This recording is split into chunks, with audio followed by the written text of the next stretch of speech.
हमारे मत में वैसे मैं ज़्यादा तो नहीं जानता, जितना भी जानता हूँ सीमा बहन हमारे मत में बैठी हैं, 32 सेक्टर में साथ ये रहते हैं। तो आज इस कथा में आकर के इन्होंने इस भक्ति गंगा में और 4 चांद लगा दिए हैं। दोनों ताली बजा करके इनका सम्मान करेंगे।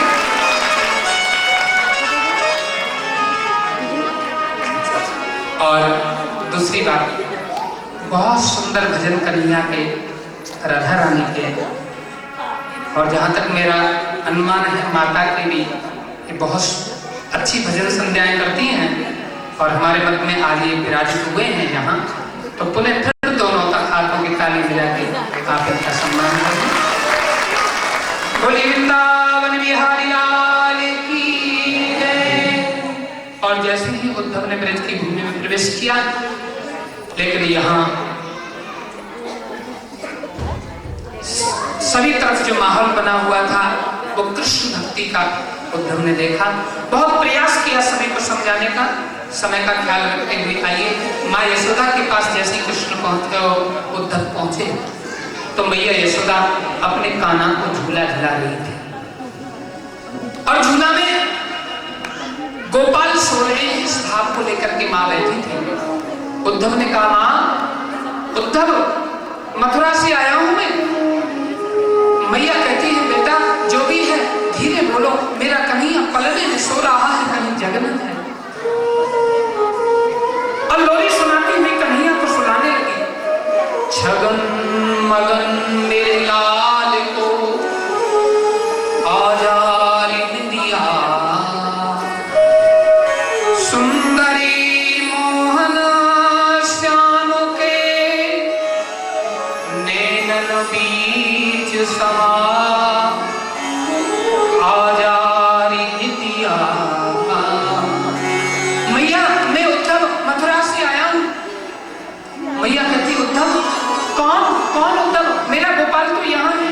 नहीं माँ, तेरे लाला को मैं संदेश को लेकर के आया हूँ। और जैसे सुनी मेरे गोपाल को संदेश को लेकर के आए हैं, मैया ने पालना छोड़ दिया, उद्धव से बातें करने लगी। उद्धव तू कहता है मेरा गोपाल यहाँ नहीं है, वो मथुरा में है, लेकिन मैं कहता हूँ मेरा गोविंद तो यही है। मेरा गोपाल कभी ब्रज को छोड़ करके गया ही नहीं। प्रेम परिचय को पहचान बना देता है, प्रेम वीरानी को गुलिस्ता बना देता है। मैं आप बीती कहता हूँ गैरों की नहीं, प्रेम इंसान को भगवान बना देता है। आज माँ यशोदा के प्रेम को जो प्रकाश का शास्त्रों में दी सज्जनों, उद्धव जैसा ज्ञानी भी मैया के चरणों में झुक पड़ा। माँ वंदन करता हूँ, लेकिन गोपियों का दर्शन करना चाहता हूँ। वो गोपी कहाँ है? बेटा गोपियों से मिलना चाहते हो, जमुना के किनारे चले जाओ। और उसी समय गोपियां जमुना के किनारे बैठ करके वार्ताएं कर रही। एक गोपी बोली, आज आए थे कहीं, मेरी गाय के बछड़ा को खोलने लगे, और जैसे गाय के बछड़ा को खोलने लगे मैं पकड़ने के लिए गई, बैरिन मेरी आंखें खुल गई और कन्हैया भाग गई। दूसरी गोपी कहती है, मेरे घर भी आए थे, माखन की मटकी में हाथ डाला ही था, मैंने पकड़ना चाहा गोविंद को, मेरे हाथ से हाथ छुड़ाकर तो भाग गई। बगल में राधा बैठी थी। राधा आप ही कन्हैया कभी सपने में दिखाई देते हैं? राधा कहती, सपना? अरे सपना उसे आता है जिसे नींद आती है। सपना उसको आता है जिसको नींद आती है। गोपियों, जिस दिन से कन्हैया ब्रज छोड़ के गए हैं, मेरी नींद साफ नहीं हुई। जब नींद नहीं तो सपना कैसा, और जब सपना नहीं तो कन्हैया कैसे? सपने पश्यन्ति याकांतम, हे सखियों के सपने पश्यन्ति याकांतम, धन्यस्ता सखियोसिता अस्माकं तु गते कांते निद्रागता। ये नींद मेरी बैरिन बन गई। इतने में ही उद्धव आ गया। गोपियों प्रणाम। जैसे कृष्ण कृष्णा, मैं उद्धव मथुरा से आया हूँ, गोपियों संदेशा लेके आया हूँ कृष्ण का। पाती निकाल करके दी लो। और जैसे ही पाती हाथ में ली, हाथ से पाती छूट गई, आंखों के आंसुओं से पाती की स्याही कूदे तुम भई गौरी, पाती लेके आए दौड़े। हे उद्धव, तुम पागल हो गए हो कि उद्धव तुम भई गौरी, पाती लेके आए दौड़े। योग कौन जाने, यहाँ तो रोम रोम श्याम है। जिसके रोमे रोमे में कृष्ण नाम समाहित हो। उद्धव ने बहुत प्रकाष्ठा दी ब्रह्म की, लेकिन गोपियों ने ब्रह्म ब्रह्म कुछ नहीं जाना। जिसको तुम ब्रह्म बताते हो ना, वो तो हमारा गोपाल है। और तुम कहते हो उसके आंख नहीं होती, कान नहीं होता, हाथ नहीं होता। तो सुनो उद्धव, यदि उसके आंख नहीं होती तो अपनी हाथों की उंगलियों से उसकी आंखों में हमने कजरा लगाया है, अपने हाथों से उसको हमने माखन खिलाया है। और उसी तेरे ब्रह्म को एक हाथ में लकड़ी लेकर के, एक हाथ पर रोटी और टेंटी का अचार लेकर के गायों के पीछे दौड़ते हुए देखा है। क्या धूर भरे अत सोहत श्याम जू, कैसी बनी सुर सुंदर चोटी। खेलत खात फिरत अंगना, पज पैजनी बाजत पीर खचोटी। या छवि को रस काने बिलोकत, भारत काल कला निज खोटी। कादु के भादु कहा कहियो सखी, हरि हाथ सुले दो माखन रोटी। एक दिन मेरा कन्हैया आंगन में बैठ के रोटी खा रहा था, किसी कौवे ने आकर के कन्हैया के हाथ से उस रोटी के लेकर के भाग गया। यदि उस ब्रह्म के हाथ नहीं होता तो वो हाथ आया कहां से? कृष्ण कृष्ण कृष्ण, कृष्ण के आगे उद्धव की कुछ सुनी नहीं। उद्धव के पास में जो ज्ञान की पोटली थी ना, वो खुल गई, ढीली हो गई। और यहां कवि ने लिख दिया क्या?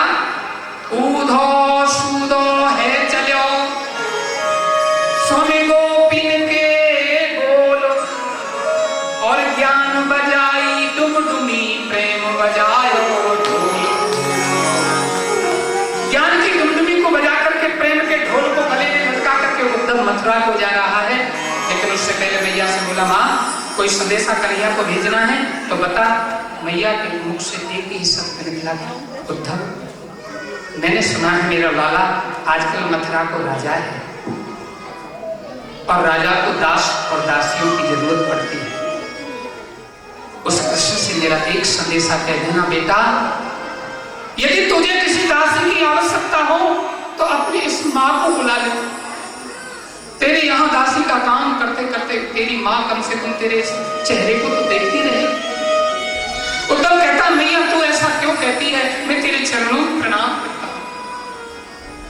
मैया के चरणों में उद्धव ने प्रणाम किया और ब्रह्मा जी से एक ही वरदान मांगा, आसाम हो चरण रेणम जुसाम श्याम, वृंदावने पिकिम गुलमुलतो सुधीनाम। या दुस्तज सुजन मारे पंथम, चहित्वा भेजूर मुकुंद पदवीं प्रतिधीर मृत्याम। हे जगत पिता ब्रह्मा, मुझे कुछ वरदान देना चाहते हो तो एक वरदान दे दो। इस ब्रजमंडल में मुझे लता पता वृक्ष कुछ भी बनाना चाहते हो, इस ब्रजमंडल में बना दो। और ऊपर लिखती रहूं लतिका, अपनी वनमाला का फूल बना दे। लहरें टकराती रहें जिसमें, गिरिराज कदम्ब का फूल बना दे। पद पंकज तेरे छुएंगे जवई, ब्रजराज हमें ब्रज धूल बनाए। जो भी बनाना ब्रज में बनाना। ब्रज को प्रणाम करके, गोपियों के चरणों को प्रणाम करके उद्धव मथुरा में पहुंचे। कन्हैया से बोले, कन्हैया तू बड़ा निठुर है भैया, तुझे मथुरा में नहीं ब्रज में जाके रहना चाहिए। भगवान कहते तू क्या सोचता है मैं ब्रजवासियों से अलग रहता हूँ? आंखें बंद कर। तो जैसे उद्धव ने आंखें बंद की, क्या देखा? कान्हा की मुरली में राधा का नाम, कान्हा की मुरली में राधा का नाम, राधा के मन में बसे कान्हा के मन में बसे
जरासंध ने एक बार नहीं, दो बार नहीं, पूरी 17 बार चढ़ाई सेना को लेकर के आता। ठाकुर जरासंध को छोड़ देते, सेना को समाप्त कर देते। लेकिन नारद जी ने जाकर के जरासंध को बताया, सुनो, तुमने यदि जीत प्राप्त करनी है तो एक उपाय बता देता हूं। बिना ब्राह्मणों को अनुष्ठान करने के लिए बिठाओ, और एक राजा है जिसका नाम है कालियावन, और कालियावन को ये वरदान मिला हुआ कि वो किसी भी यदुवंशियों से मारा नहीं जाएगा। कालियावन को साथ में लेकर के जाओ तो तुम्हारी जय होगी। विश्वकर्मा से जाओ, जाकर के द्वारका का निर्माण करो। जल के बीच में द्वारका निर्माण हुआ। बलराम जी को आदेश दिया, आप पूरे यदुवंशियों को लेकर के द्वारका में जाएं और मैं इसके साथ में युद्ध करूंगा। और जैसे मेरे प्रभु युद्ध भूमि में उतरे, कालियावन सामने खड़ा है। कन्हैया बड़ा बलवान समझता है ना अपने आप को, आ मेरे साथ में युद्ध कर। भगवान जानते थे। प्रभु ने कहा, कालियावन अपने पीछे तो देख कौन खड़ा है। और जैसे गर्दन मोड़ करके पीछे देखा, प्रभु वहां से 1 2 3 हो गए। आगे आगे मेरे ठाकुर और पीछे पीछे कालियावन। तो प्रभु का एक नाम पड़ गया, रणछोड़ भगवान। बलराम जी कहते, कन्हैया भागोगे तो रणछोड़ पड़ जाएगा नाम। भगवान कहते, पहले कौन से नाम अच्छे हैं। और भगवान उसी समय भाग गए और जाकर के कहां चले गए, एक गुफा में, जिस गुफा में राजा मुचकुंद सोए हुए थे। अपनी पीतांबरी ठाकुर ने उसको उड़ाई। कालियावन ने सोचा भगवान मुझसे डर के सो गए हैं, चरण का प्रहार किया। पीतांबरी जैसे अपने मुख से उठाई कालियावन, राजा मुचकुंद ने। कालियावन जल करके राख की गिरी हो गया। कालियावन का युद्ध उद्धार कराया।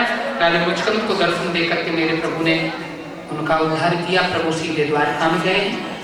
देवक राजपुत्री देवकी के रेवती के साथ में बलराम जी का विवाह हुआ। बड़े भाई का जब विवाह हो गया, कन्हैया सोचने लगे, बड़े भैया तो मौज में रहते हैं, हमारा तो विवाह है ही ना। फ्रेंड से बोलो, देखो तो सही, अपना विवाह करा लिया भैया ने, हमारा विवाह है ही नहीं।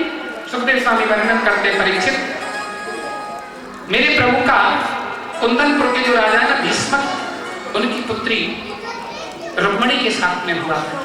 लेकिन यहाँ राजा ने एक प्रश्न कर लिया, प्रभु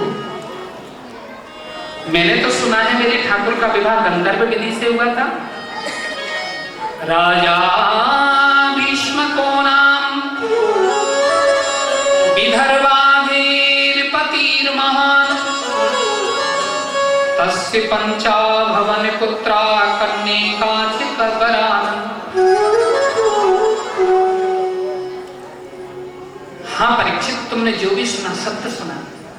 कुंदनपुर के राजा हैं भीष्मक, जिनके यहाँ 10 पंचा भवन पुत्रा कन्यकाचित् वरान्, 5 बेटा हैं और 1 बेटी है, और उस बेटी का नाम है रुक्मणी। 5 भाइयों की इकलौती बहन रुक्मणी।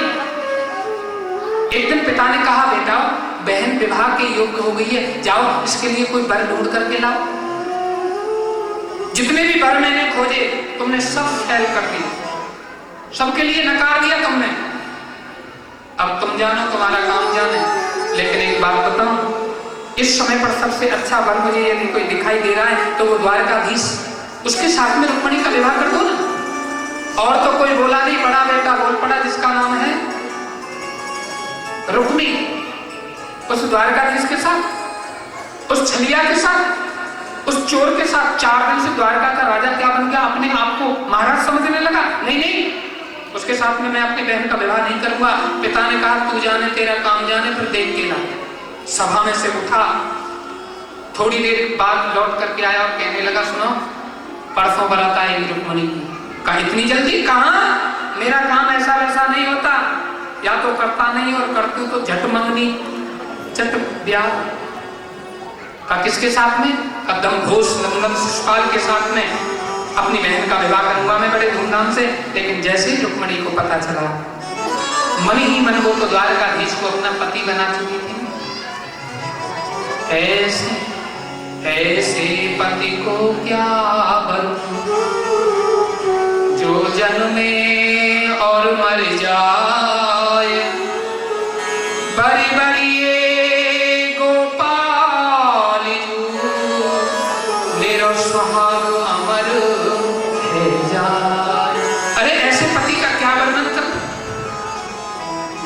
देखा रुक्मिणी आज उदास बेटी, क्या कारण बताया?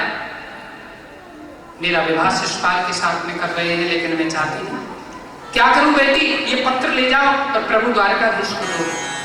ब्राह्मण उठा, दूसरी सांस इतनी तेज से चला कि प्रातःकाल द्वारका में पहुंच गया। प्रभु ने देखा कोई ब्राह्मण आया है, किस लिए आया आना हुआ प्रभु कि ये पत्र डाटी। पत्र लिया, सभा जुड़ी, पत्र पढ़ने लगे। ब्राह्मण से कहा पत्र पढ़ो। ब्राह्मण बोले नहीं, ये गुप्त पत्र है, मैं नहीं पढ़ूंगा। प्रेम से मैं नहीं पढ़ूंगा ठाकुर। नहीं भाई, ये गुप्त पत्र ही तो मैं सबके सामने इसको पढ़ाना चाहता हूँ, इसमें लिखा क्या है। जब से गुप्त लिफाफे आए, राधे राधे, ये लिफाफे बड़े काम करते हैं सज्जनों। रख दो चाहे 11 रुपए, अगला सोचता है 10-20 हजार रुपए तो होंगे। ये लीजिए साहब, ये गुप्त जो लिफाफे ना बड़े काम के, लेकिन भगवान कहते हैं मैं गुप्त करना नहीं चाहता, सबके सामने दिखाना चाहता हूँ क्या है इसमें। पढ़ा गया पत्र, क्या लिखा हुआ था। रुक्मिणी ने 7 श्लोकों में ठाकुर के लिए पत्र लिखा है। पहला श्लोक, श्रुत्वा गुणं भवान केशुत्वा गुणान् भुवन सुंदर श्रवणतान्ते निर्विष्टिकर्ण विविरै हरितोतापं रूपं दृशां दृश्यमता किलाकिलावं चित्वाच्युता विशतै चित्रं पत्रकं। इसमें लिखा है प्रभु आपको देखा नहीं सुना है। श्रुत्वा गुणान् भुवन सुंदर श्रवणतान्ते, आपको देखा नहीं, आपके बारे में सुना है और सुनकर के ही आपसे प्रेम कर लेते और आपको पति रूप में चाहते। अब देखो एक बात और कहती है यहाँ रुक्मिणी जी, रूपम दृशां दृश्यमता अखिलाखिलावं। वर में 7 चीज होनी चाहिए। कितनी? ध्यान देना, हर व्यक्ति को वर की आवश्यकता पड़ती है। 7 चीज होनी चाहिए। का कौन कौन सी? का सबसे पहले तो वर का कुल, इसका कुल कैसा है? कुल के बाद में रूपम दृशां, उसके बाद में रूपवान कैसा है? अखिलाखिलावं, रूप के साथ साथ में बलवान कैसा है? कल को हमारी बेटी की रक्षा करनी पड़ी तो कर सकता है कि नहीं?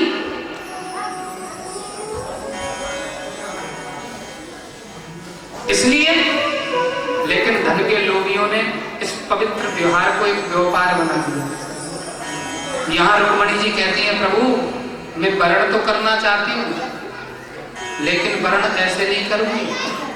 आप में सभी गुण देख करके तब आपको वर्ण किया है मैंने।